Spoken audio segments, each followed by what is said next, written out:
at the very, very end.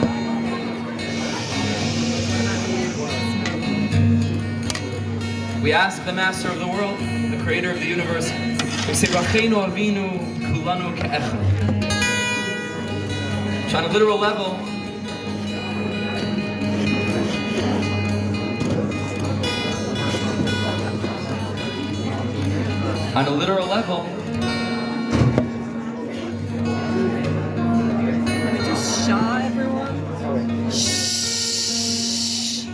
it means that we're asking HaKadosh Baruch Hu, the Master of the world, bless us all together, ba'ar panecha, with the light of your face.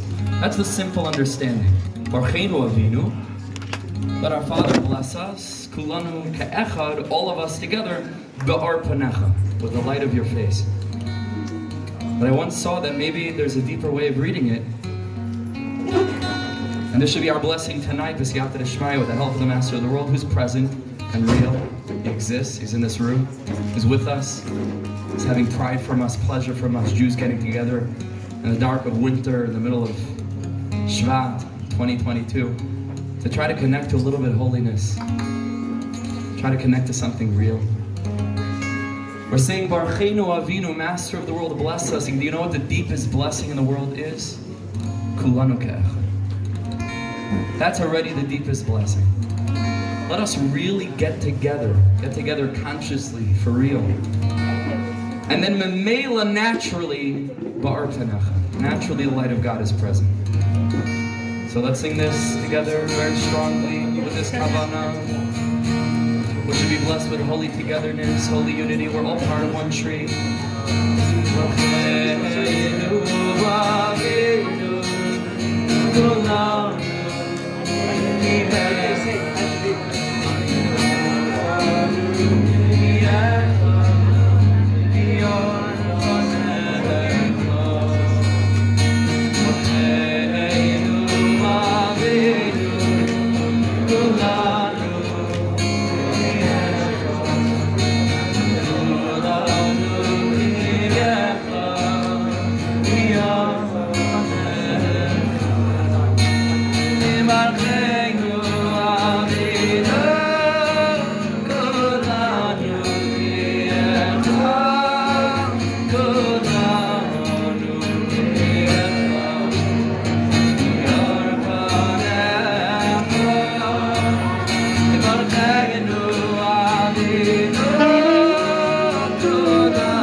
שנה טובה, שנה טובה, שנה טובה, ברוכים הבאים לשנה טובה, תיקוסייבו וסייחסיימו, בספרן של צדיקים אמיתיים, אלתר, Yomtiv, that I'm practicing.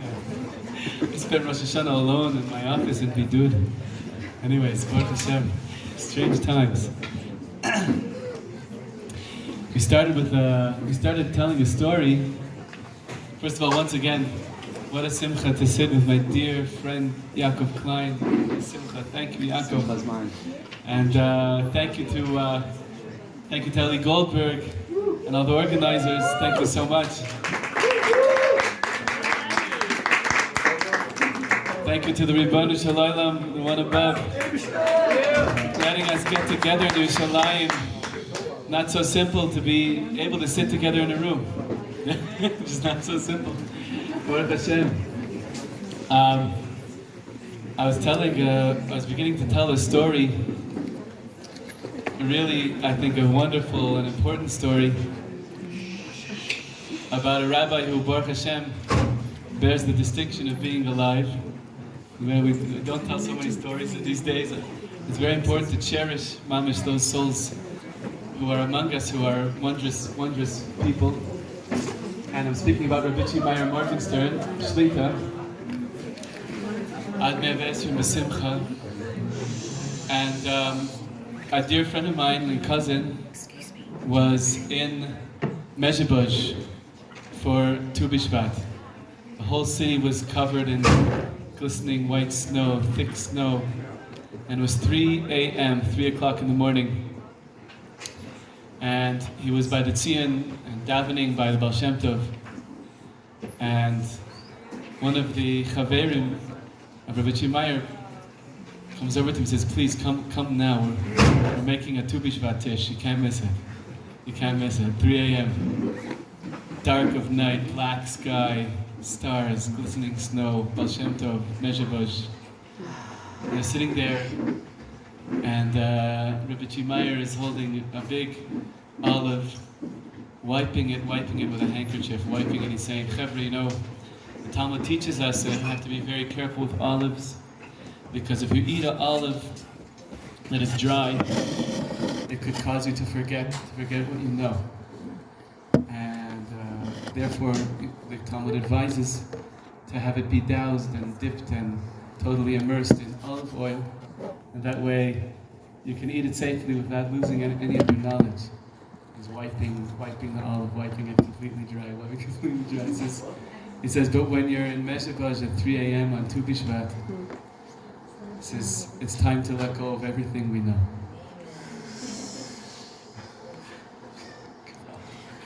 Baruch Hashem, we have souls among us who walk among us that we can tell such stories about and be inspired by.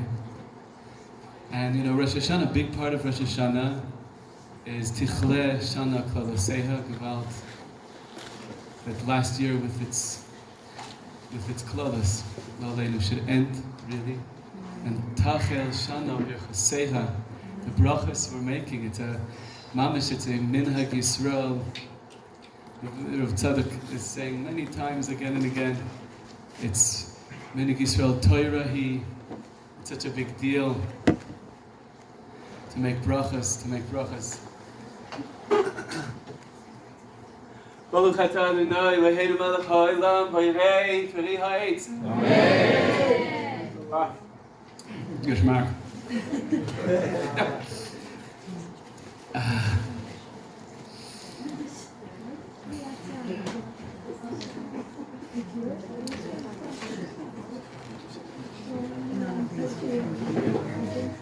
Okay, let's do a little more singing, and then we'll get into Torah a little more deeply.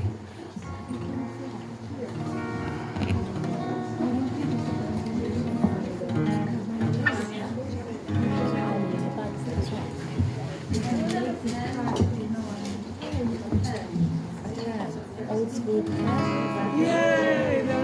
Don't forget to give me that. No, we won't.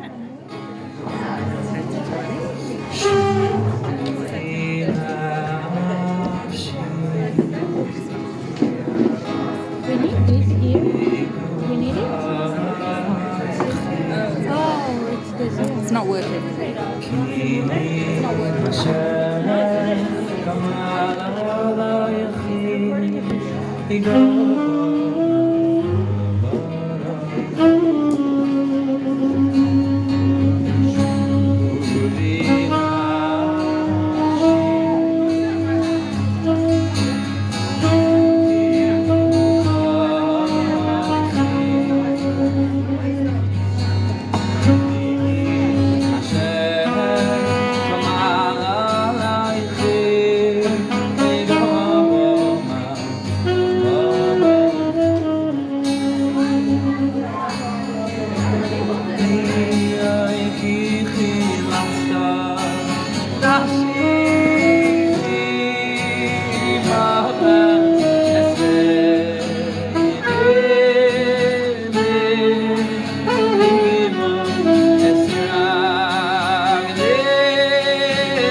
Once more, if we can mamish ask for quiet. silence, mamish stillness, like a forest. That's the beautiful thing about trees, they don't talk so much. We should be like the trees. L'chaim, let's mamish try to keep it quiet. Thank you.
Chaim, gediamte.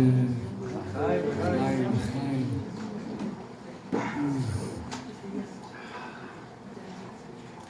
Just I just want to remind everyone, Rabbi Nachman says that this is the very, very beginning of the spring, and when the trees, like the Gemara says, the sap begins to rise in the trees, the seraph, all of Ayuran, Rashi brings it, and The trees are starting to come alive, and the grasses and the flowers. It says, Sehr schein frum zu sein zwischen sie. The greatest thing to be religious with the trees. Now's the time to go out. It's a bit cold, but go out with the forest, with the grasses, with the flowers, the fruits. And you will be like a shaliach tzibur. They're going to put their energy into your prayers. They're waiting for you. Go. I'm just reminding you. It's spring. May not feel quite, but it's beginning. Go. Let those energies be the wind beneath your wings. All of nature wants to be part of your prayers. Chaim.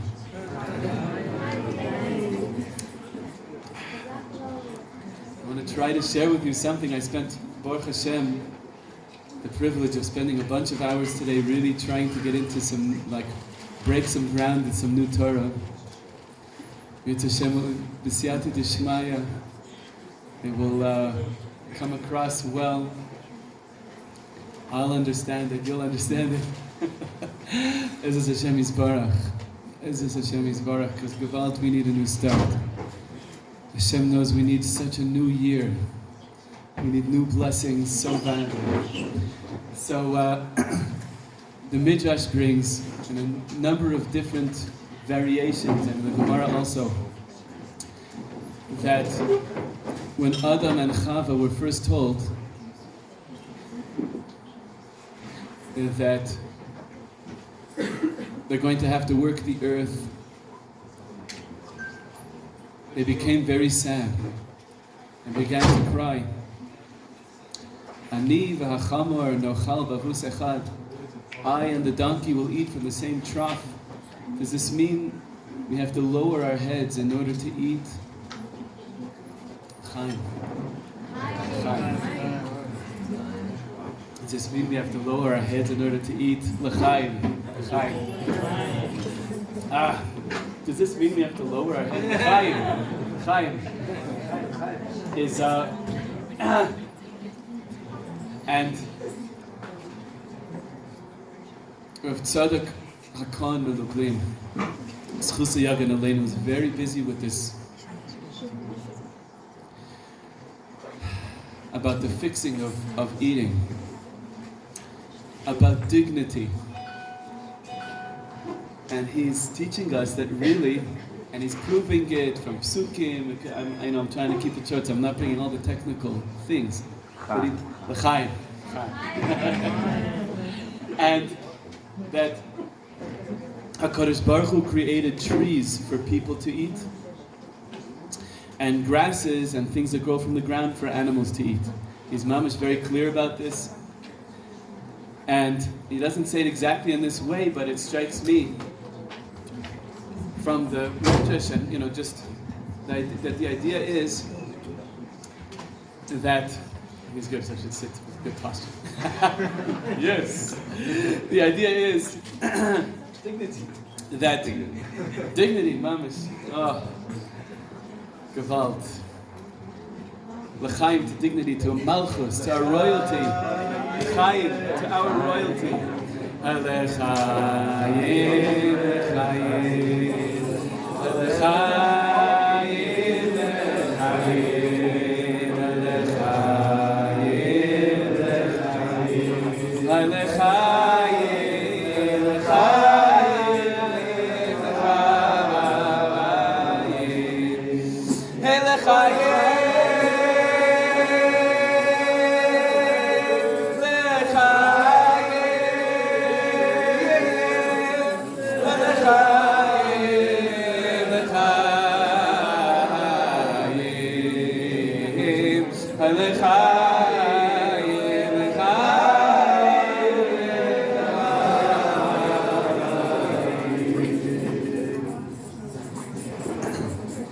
What does it mean to receive our food from the trees?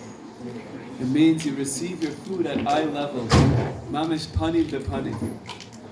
The tree gives you its fruit like it hands it to you, like the branch is reaching out to you to give to you. to give to us. And when we really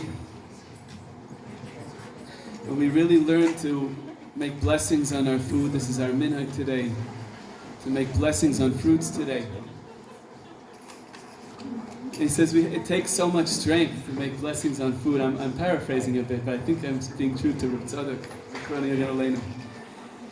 As he says, there's Shammai and there's Hillel. Shammai, he found something beautiful to eat. He would say, this is the Chavit Shabbos, he wouldn't eat it.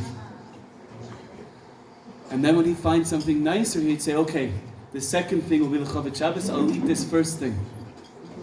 And it's mashma from Reb Tzadok, he wouldn't eat outside of that. The Gemara is not so clear enough, it sounds from Reb Tzadok that Shammai, from a place of Yira,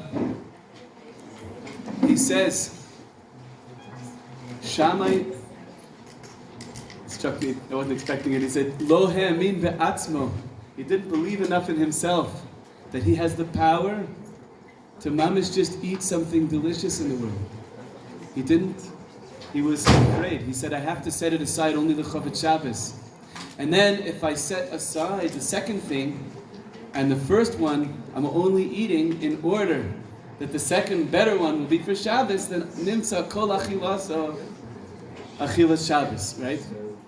Aval Hillel mida acheres ha'isabot. Shekol ma'asav l'shem shemayim, and he said, Baruch Hashem yaim yaim.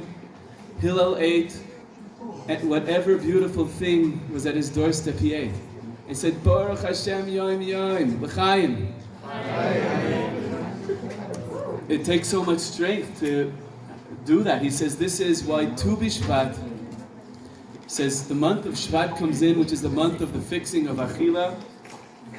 And Shammai, Beit Shammai, which he identifies with Shammai, says we have to say that the New Year's is Rosh Chodesh. We have to take the holiest day that possibly could be, because Rosh Chodesh has a Kedusha, and that's the day where we'll eat the fruits. And Hillel says, no, we're waiting till the moon is the strongest. And we're going to receive the goodness of the world. And believe that it's really here for us. Imeina nili mili, said Hillel, right?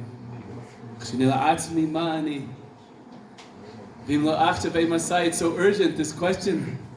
It's such an amazing Mishnah. There are very few Mishnahs that are in the first person. I'm not for myself, who will be?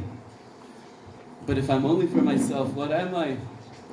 And if not now, when? This is such a deep fixing of this month. The fixing of the way we relate to our food, to the way we relate to the simplest act of eating, to be able to really receive the bounty and believe. To believe, to really believe. To really believe Hashem wants us to be happy, Hashem loves us. Really believe it. Really believe it. Hillel's attitude to his body was, I want to show love to my body and take care of my body. I'm going to go to the bathhouse and say, I'm going to take care of a poor, the poor body that's worked so hard for me. I want to take care of it. To be a Baal Chesed, to do Chesed to our own selves. Rabbi Nachman teaches that there are 4 kinds of humility a person has. The first 3 have to do with other people, l'chaim. First we have to do with other people. I have to be humble before people who are greater than me. I have to be humble for people who are equal to me. What all this means we won't get into right now. I have to be humble to people who are lesser than me and still believe I can learn from them and really receive from them. And then he says you have to be humble before your own self. You have to think as if you're below your own level and look up to yourself. And Rav Nosson says, the first 3 months of the year, Nisan, Iyar, Sivan, that's humility before those that are greater than me. The next 3 months, Tammuz, Av, Elul, humility before those who are equal to me. The next 3 months, Tishrei, Cheshvan, Kislev, our humility for those lesser than me. And these last 3 months, these are the months of learning to be humble before our own selves, to be excited. I get to be me. The souls are like looking down like, which role are you going to play? And we have to feed ourselves, enjoy it, love it. And he says, Shvat, he says these also correspond to the 3 parts of the eye. The white of the eye, I think it's the line around the iris. And then the iris are the first 3 levels, but then the pupil of the eye. That's related to Midas HaMalchus, dignity, royalty. That's these last 3 months of the year where we can open our eyes. You might say, wake up and find out that you are the eyes of the world.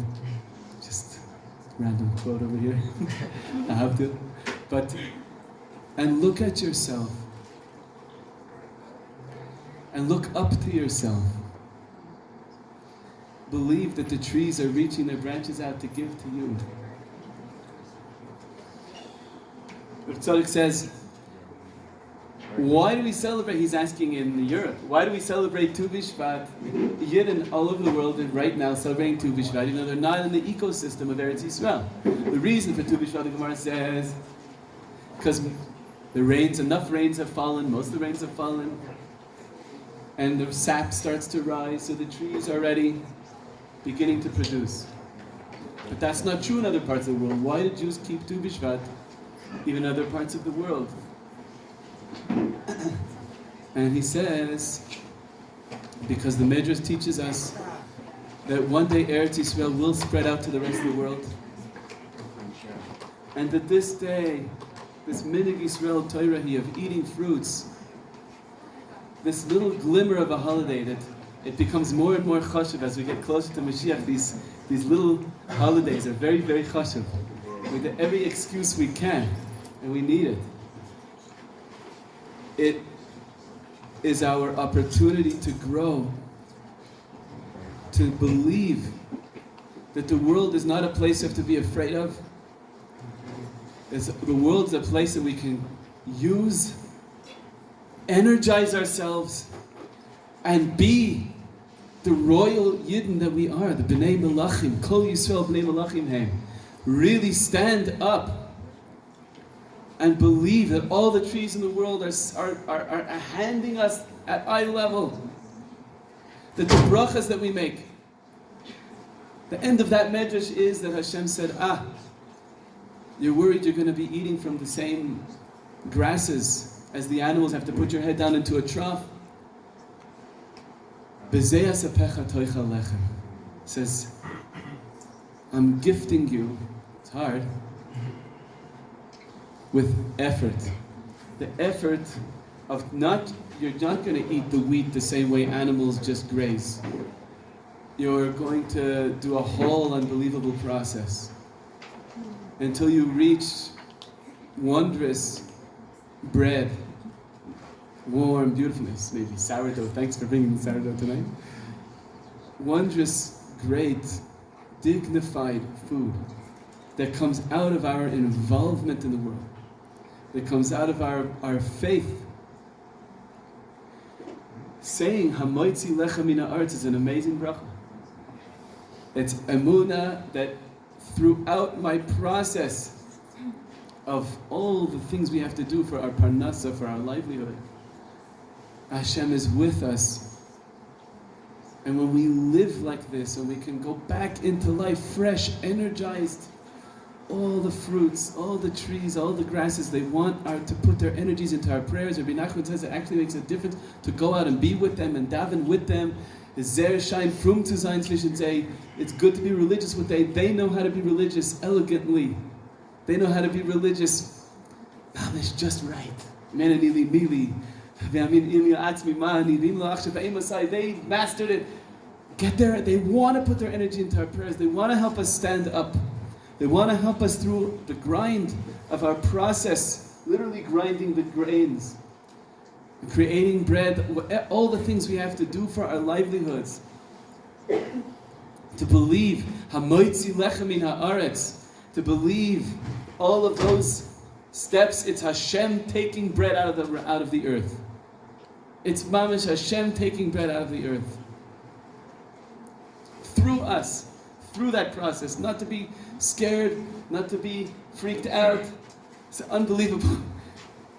Kliyakar on that pasuk, B'zeir sapecha toichal lechem, by the sweat of your brow shall you eat bread. You know, so he says, from here we learn it's good to exercise before you eat. Kliyakar. Says the doctors all agree. Mamish, by the sweat of your brow you should eat it. You'll digest it better. The effort that we put in, just like exercise physically, you feel great. This night of chizuk, it's such a chizuk to sit next to Rabbi Yaakov. He's such a workhorse. You're amazing, brother. It's amazing. I'm hoping it's going to rub off on me. I'm too much a hippie. But only Leibish should rub off on me. So I'm just saying that let's take from tonight a renewed royal energy to try. That the same way that when you exercise, the food will go down better. If you try, really daven, go to the forest, let their energy be part. They want to. It's spring now. There's a whole new thing. This spring has never been. The new energy now has never been. It's a new year. The waters that have fallen are from brand new prayers, and all the tzaddikim and shamayim are doing what they're doing too. There's huge energy being given to us. So let's take from tonight. It's such a chizuk to see all of you here. It's such a chizuk, Baruch Hashem, to sit together. Chaim. Let's take this and try just a little bit harder. Chaim, Chaim.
Exactly how it works. Get it out. Good Leibish.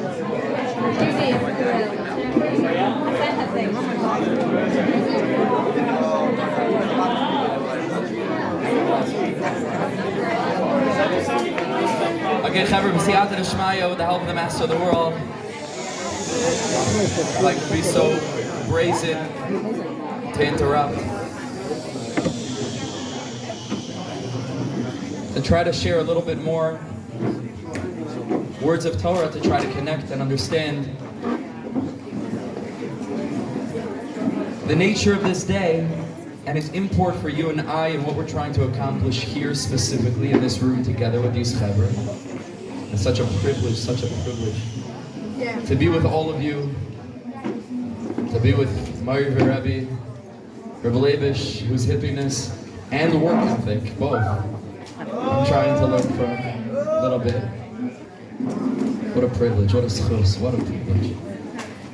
So B'siyata D'Shmaya, let's try, because this needs a little bit of focus, to try to understand a little bit of the mashma'ut. Of course, if we start actually getting into the depth of it, we'll be here for 1,000 years, which nobody wants. But to try to be mekatzer, and to try to touch on some core pieces in the puzzle of Tu B'Shvat that I think hold a great deal of relevance and most importantly clarity for you and I, not just for this day or for the winter or for this time period that we're in, but for life. For life. Maybe even more broadly for creation, for existence as it is. This life that we're zocheh to live, what a privilege to be alive. What an absolute privilege.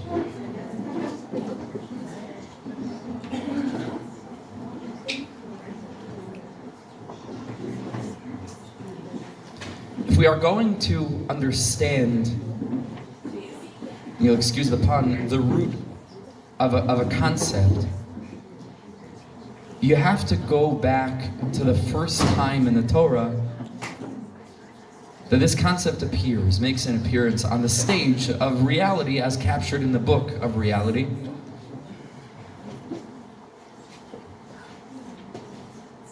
Upon the foundation of which creation was forged.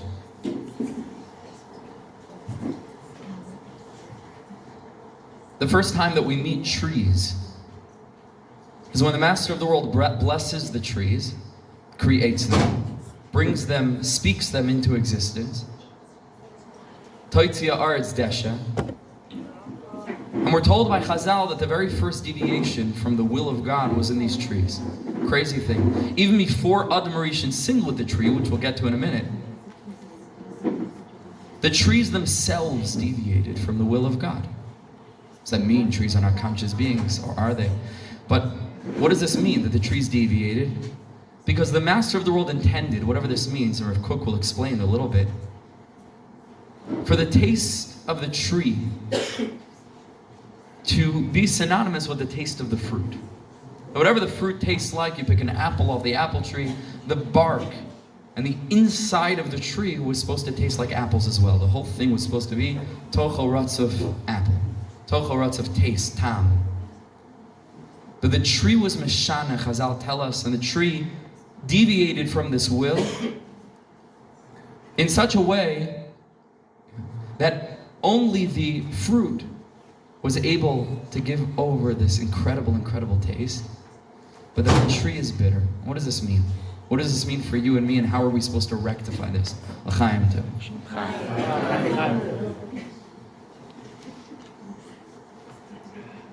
I told you he's my Rebbe.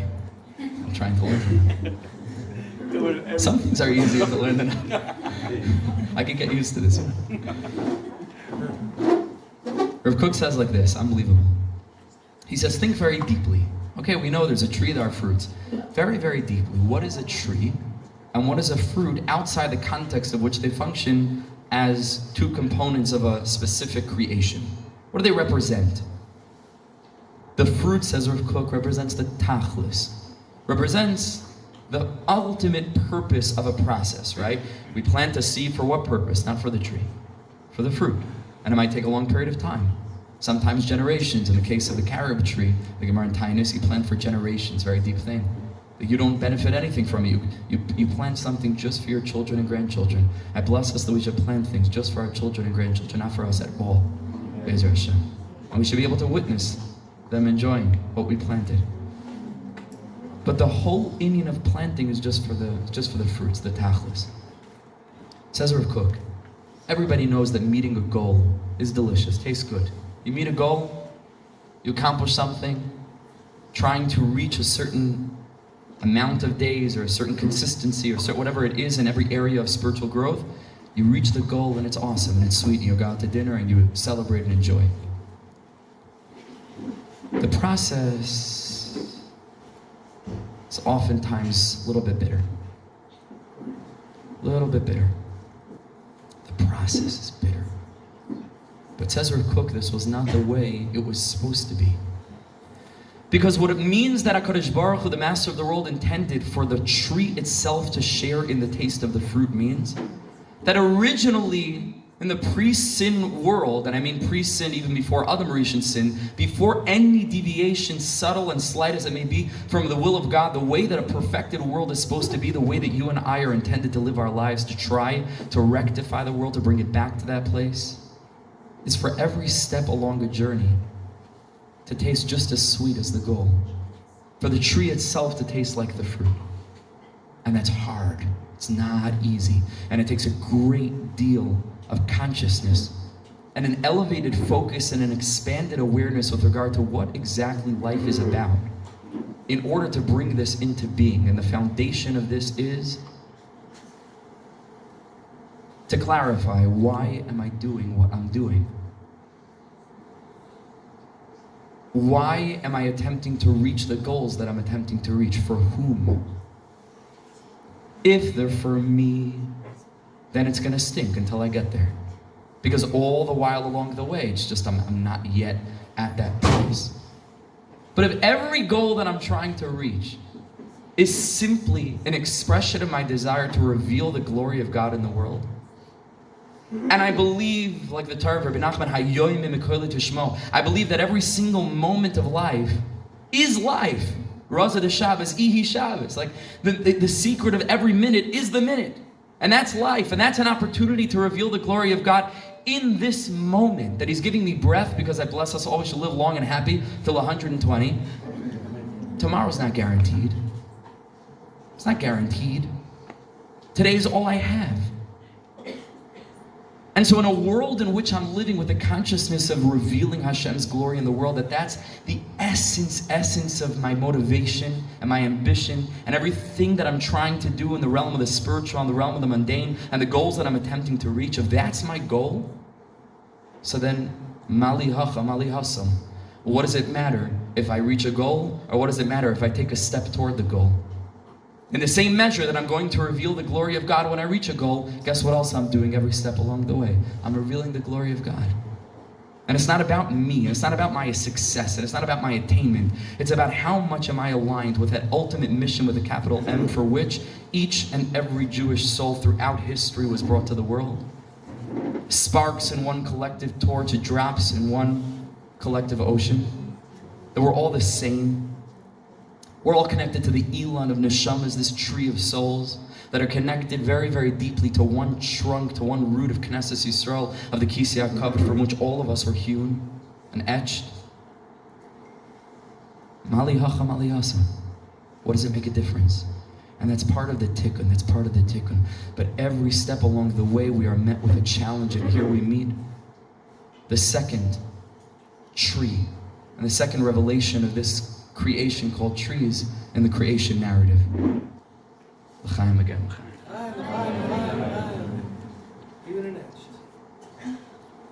Adam Rishon stands in front of the tree of knowledge of good and evil, the Eitz Hadas Tov V'Ra. This is very, very deep. I'm going to try to give it to you in a nutshell. I know it's late, and much like a seed contains the potential for the whole tree, we'll have to just plant a seed, and then hopefully it'll grow. We'll think about these things. It'll foster further growth and branches and fruits. That's the fruits. Listen to this. This is the deepest thing in the world. One of the deepest things. Listen to this carefully. And I hope that I can listen to it. Adam Rishon stands in front of the tree of knowledge of good and evil.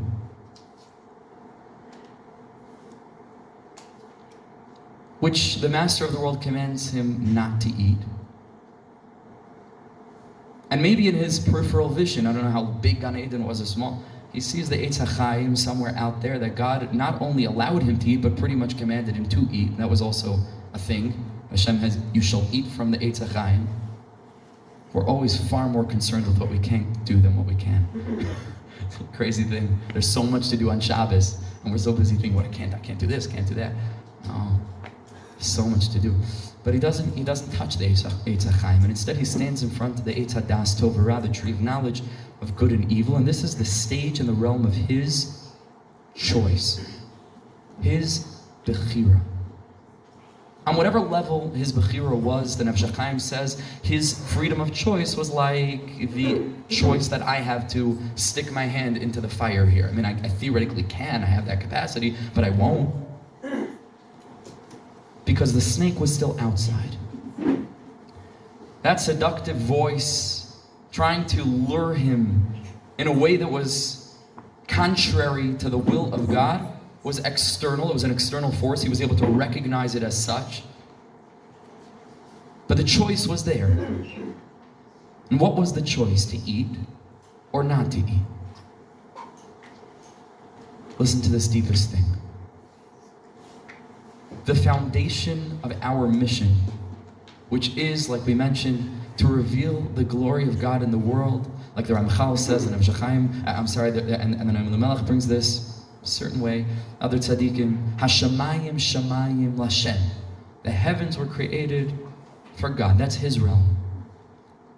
And the simple understanding of the next part of the sentence is via aretz nasan l'bnei adam, is that the earth is our realm. That's how we understand it. Shamayim shamayim lashem. The heaven is for God. Aretz nasan l'bnei adam. Says the Ramchal, say the tzaddikim, no.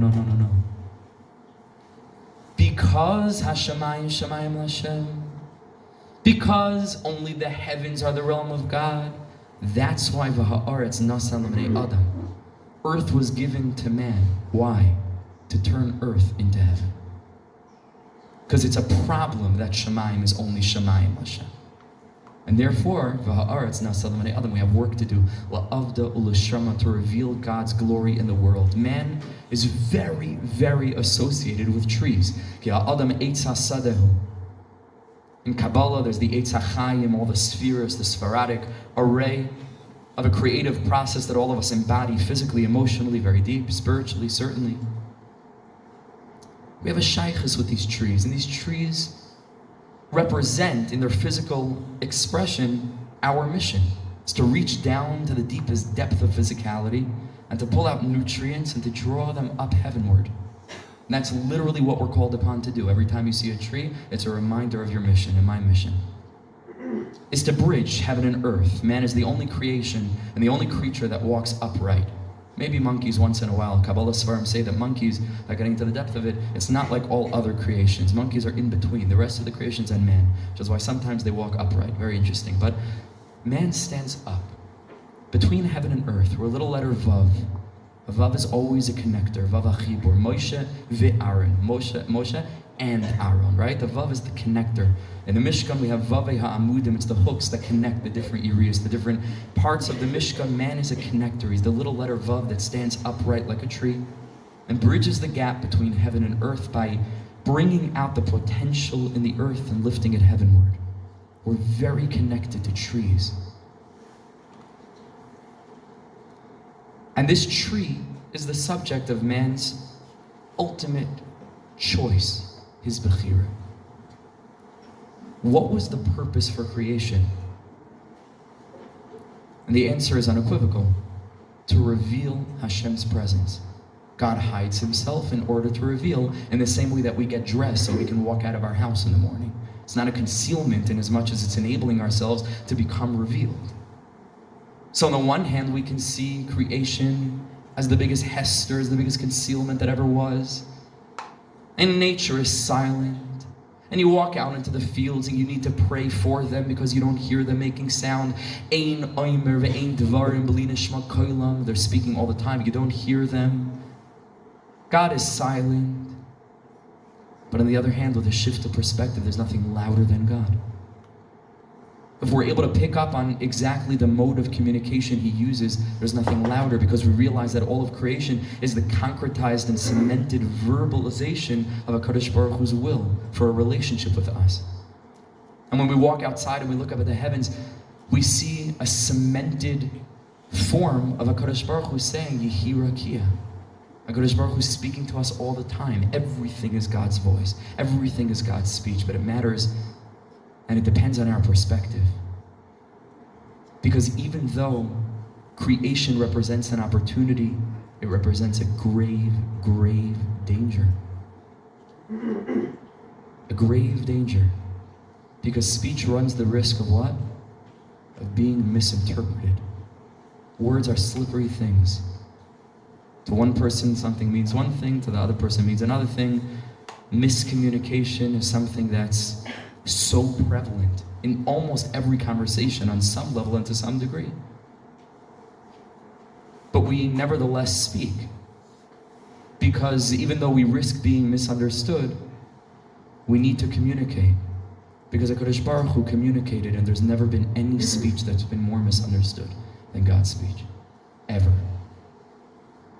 In the 5,000, almost 6,000 years of creation, nobody has ever had his speech more misinterpreted than the Master of the world. But He spoke nonetheless, and He speaks nonetheless. And here we come to an end, maybe to a beginning. Siyata D'Shmaya. We often think of choice as a choice between good and, okay, evil is a strong word, bad. Right? Good and bad. Will of God, not will of God. Optimal, not optimal. Says Reb Nosson something super, super, super deep. And I want to leave you with this. I don't fully understand it at all. But I understand the implication of it, and it makes me feel strong. And it makes me feel comforted, and I hope to share that with you. Says Reb Nosson, and this requires a lot of focus. What is the philosophical premise of choice? What does it mean to choose? What do I need in order to have a choice in front of me? I need two things, right? I need to choose either between a grape or an apple. If there's only one thing, I do not have choice. Choice necessitates duplicity, multiplicity, two-ness, two, so that I can then choose between one or the other. Says Reb Nosson, based on Tarn and Aleph and Likutei Moharan. You know what the foundation for two is? The concept of creation. Because before creation, all there is the Ein Sof, all there is one. Once the master of the world creates creation and creates the physical world, beings with consciousness within the physical world perceive there to be two things, even though we know that on the ultimate level this world is an illusion. We perceive it to be pretty real. Someone pinches us, it hurts. Right? This world is very real, and we rejoice and we feel pain, and this world is real. And there are two things now. There's God and there's creation. Two things. Creation itself is the seat of choice. Says Reb Nosson, every choice you'll make in relation to the will of God is not a choice between good or bad. Listen to this. Listen to this. It's a choice between staying in the realm of choice or moving beyond the realm of choice. Let's say this very deeply. In another nusach, in another way. It's a choice between creation or creator. That's your choice. Not between good or bad. It's the choice to further cement the reality around us and say that creation is legit, my body, my physical gratification, my ego is legit, and I'm choosing that. And therefore, I'm choosing to stay within the realm of two because I'm legitimizing creation around me by choosing to move further into it, both in terms of my creation as a separate mini world, which each of us are, and the creation around us, to choose to partake of things not in a way of holiness, not in a way that's going to reflect the Creator, and thereby to stay in the realm of choice, in the realm of two-ness, in the realm of duplicity, and to fail at interpreting creation in the way that it was meant to be interpreted. Or I can choose the right thing, in which case it then becomes revealed to me that there was never even another choice. It just wasn't a thing. Because I move into the realm of oneness. I'm not choosing the right thing. I'm choosing to become enveloped with the one Creator, Echad Yachad Yuchad. And from that plateau, from the moment after I'm able to sacrifice my own pleasure, my own desire, my own will, and my own wanting, for the ultimate purpose of being Megalik Kvod Shemayim, for the ultimate purpose of enjoying every step along the way, to make the tam of the tree like the taste of the fruit. From that plateau, I'm able to look back and I'm like, that was even a thing? That was even a choice? That was even a struggle? It didn't exist. It was an illusion. Two does not exist. All there is Echad, Yachid, Miyuchad, Ein Oid Milvado. It's a very, very deep idea with a lot of implications, but the bottom line is like this. Chazal tell us that if Adam Rishon would have eaten from the Eitz HaChaim first, he would have then been able to eat from the Eitz HaDas Tov V'Ra. Would have been mutter to him. Really, I'm not sure that's Chazal. That's Chassam Sofer. Chazal say if he would have waited for Shabbos. Some Sofer says a little different. If he would have waited for Shabbos, it's the same thing. If he would have waited for Shabbos, he could have eaten the Eitz HaDas Tov V'Ra. This world is filled with the Eitz HaChaim and the Eitz HaDas Tov V'Ra. The world of oneness, Eitz HaChaim, and the world of Bechira, Eitz HaDas Tov V'Ra. The more that we devote our lives to the Eitz HaChaim, we sang before, Eitz HaChaim hi l'machazikim ba. Reb Shlomo says, what does it mean that the Torah is a tree to hold on to? He says, when a person's drowning, a person doesn't need to think in his head of all these theses and all these ideas. Not going to help. It's not going to save him. He needs a piece of wood. He needs something to simply hold on to with all of his might. Says Ibn Hassan, to a lot of people, the Torah is a thesis. It's a lot of information. You lug it around, you know? It's like the body is only there to transport the head. You know, it's like, it says Reb Shlomo, we need a Torah that's an Eitz Chaim l'machazikim ba. We need a Torah in our generation to hold on to. Because the winds of the world are blowing very strongly. Harasham kiyam nigrash lahashkit layuchal. The whole life is one big tsunami, and we risk being swept along without thinking for one moment, what is this thing? What is worthy of my focus? Time is so precious. How are we using our time? From the moment that we wake up to the moment that we go to sleep, I bless us again, we should live to 120. Every second so precious, what we're being called upon to do, but we sell ourselves short because we don't identify with that mission of the tree, of drawing out the nutrients in the earth and lifting them up toward heaven. Time is short. But the more that we identify with the Eitz HaChaim, and the more that we hold on to Torah with all of our life, with all of our strength for our lives, Memela, we can then engage in the world of tunis, the world of multiplicity, like Leibish was talking about, in a healthy, beautiful way of Hillel. To be able to focus on those things that we can do in this world, which are much more numerous than the things that we're quote-unquote restricted from. Hashem is trying to create a protective fence to give us ground to cultivate a garden. La'avdo l'shamra, to work it, to build it, to allow this world to manifest its potential through our consciousness and through our actions and through our speech and through our words, to further reveal the way in which this world is not a concealment. It is the revelation, and this is our mission. So I bless us b'siyata d'shmaya. To hold on to the Eitz HaChaim, to hold on to the realm of oneness, to hold on to Shabbos. Shabbos is the tachlis, Shabbos is the end game. And to realize that like Shammai, we can make all of our days of the week Shabbostic. Every step along the way. Acha sha'alti me'eis Hashem oisa avakesh, shifti beveis Hashem. I only want one thing. And I wander around the streets of the world, but I want to sit in the house of God all the days of my life. And it doesn't mean in a Beis Medrash or Beis Knesses. It means that I want that every step that I take on the streets of Nachlaot should be the Beis Hashem. To find HaKadosh Baruch Hu in everything. Rosh Tevis. Acha sha'alti me'eis Hashem is Rosh Tevis Shammai. He wants one thing, Shifti, Shabbos, Shifti beveis Hashem. All he wants is one thing. Ashreinu chevra. Let's hold on tight to this Eitz Chaim, hold on to each other. It's a very special group of people. We're all Hashem has left. Sometimes we feel so low. We need to remind ourselves, we're all he has in this world. We're his chief shining heroes. Ashreinu matoiv chakeinu l'chaim l'chaim.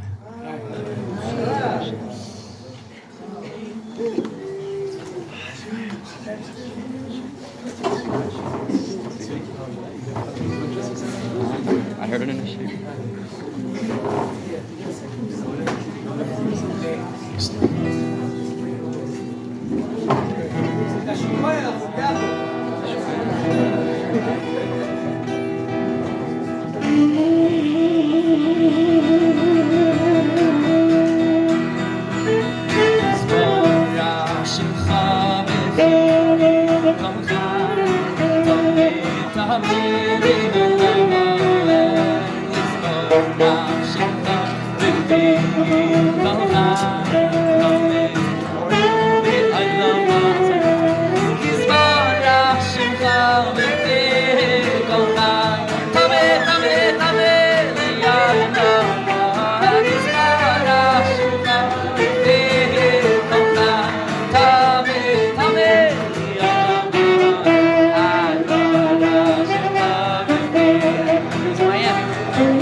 Just one parting word.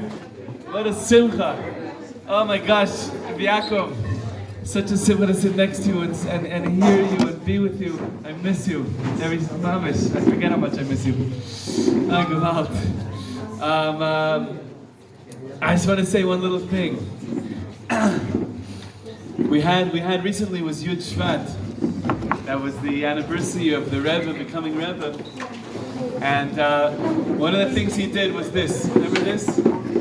This thing? You guys remember this? This means you take the bitterness, you take the sadness, he says actually. It starts with sadness. Rabbi Yaakov was talking bitter, but you take the sadness and turn it into bitterness. Turn it into bitterness, which means a resolve to do, to grow, to flourish, mamish, to do. And that's one of the pillars. I forgot to mention this. Medrash says Adam was crying when he said, I'm going to eat for the same trough. The Medrash says, because of that cry, the protest, can it really be all the food in the world? I'm just a material being and I'm just grabbing stuff, the same like an animal. Could it really be that's all I am? That cry itself, because of that cry, Hashem says, it bothers you? Good. He says, therefore, I'm going to therefore give you the upgrade of the effort. The Shem Shemaim effort, the togetherness, we're in this together. You know, I have a big long beard. I feel this too every second. I'm in pain. It's a crazy hard time. It's an insane time. The world, what's going on? I don't even know anymore. We're climbing up, like Rabbeinu said, we have to climb up a wall with like nothing to hold on to have emunah. It's hard. But these get-togethers are so precious. Again, we should call to Eli. Tysminitz. All the other organizers, and really, and thank you to Shani for making the beautiful flyer. And Tamara out in England for helping promote, and everyone really. And B'ezrat Hashem, I was talking with Rabbi Yaakov, B'ezrat Hashem, we're going to do this often, and together, those tears, right? Those tears that Adam was crying, those tears we're crying them now. It's like the end of Friday, according to most like ways of looking at creation. We're crying, and Hashem is saying, okay, you're not gonna, because you can't just be an animal, can't be. It's such an amazing thing. The void, the pain, the protest, that this cannot be, that I eat the same, it can't be. How could that be? That itself. And then like Rabbi is teaching us to take this that bitter. The Rebbe is giving us a koyach from Yud Shvat, and Rabbi, all the tzaddikim, like Yaakov said so beautifully, we are the heroes, but it's us. We're the Jews who are alive. The whole thing of Am Yisrael is us right now. It's huge. Rabbi Yaakov knows this. We need to bless each other with this and live it. I need to live it. Gewalt. B'ezrat Hashem, we should be blessed to do and do and do. Rabbi Nachman once said that to all the Chassidim. He said, just do and do and do. Mamish, there's a sichel, there's a little bit in Sichas HaKodesh. Do and do and do. We can, and again, go out into nature, get the prayer vitamins that are waiting for you, You're in Eretz Yisrael. Take some time this spring, this summer. Go. Daven, really daven. Mamish, the gematria of Elon is say, go out to the tree, the Aramaic name of the tree, the outdoors tree, the translation of tree, the beyondness, the next level, Hashlamas HaKedusha of the tree. Chevra, we should be blessed to translate the trees, to translate for each other. Like Yaakov was saying, the words, what do we even know? We know it.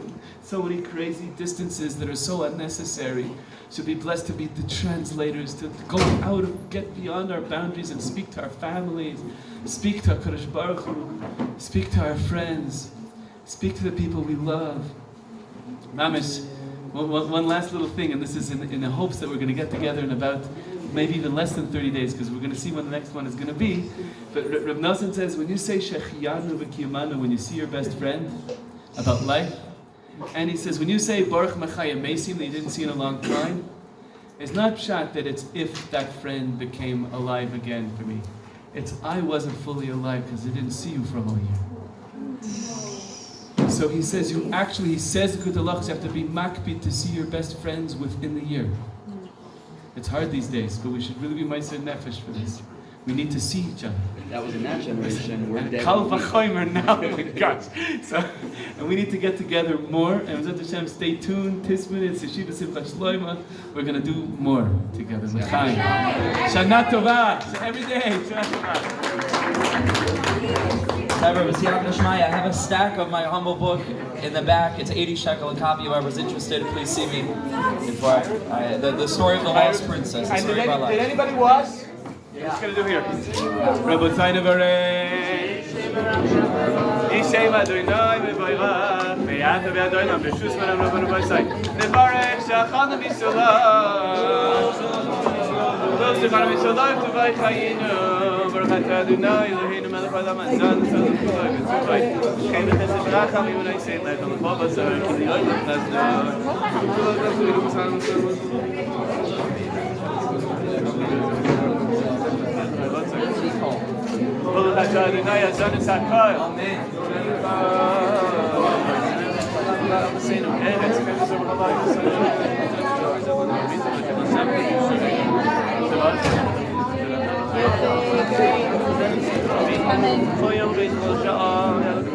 Thank you everyone for coming. We're going to dive in Ma'ariv in a minute. Thank you to Reb Leibish and Reb Yaakov. Thank you Shani for organizing and Josh.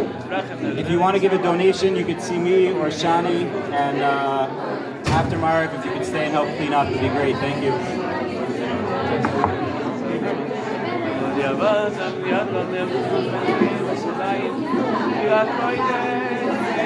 Yeah,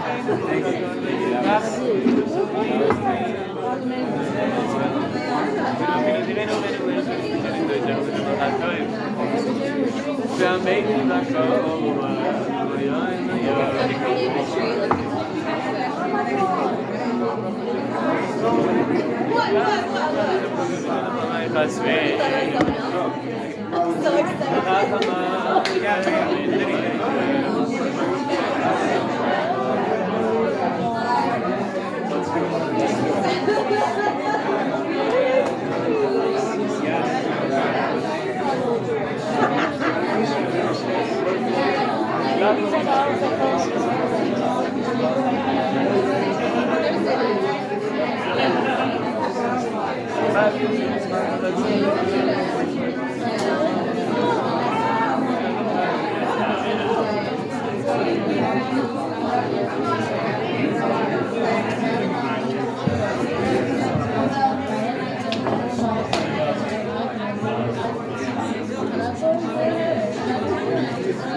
Thank you.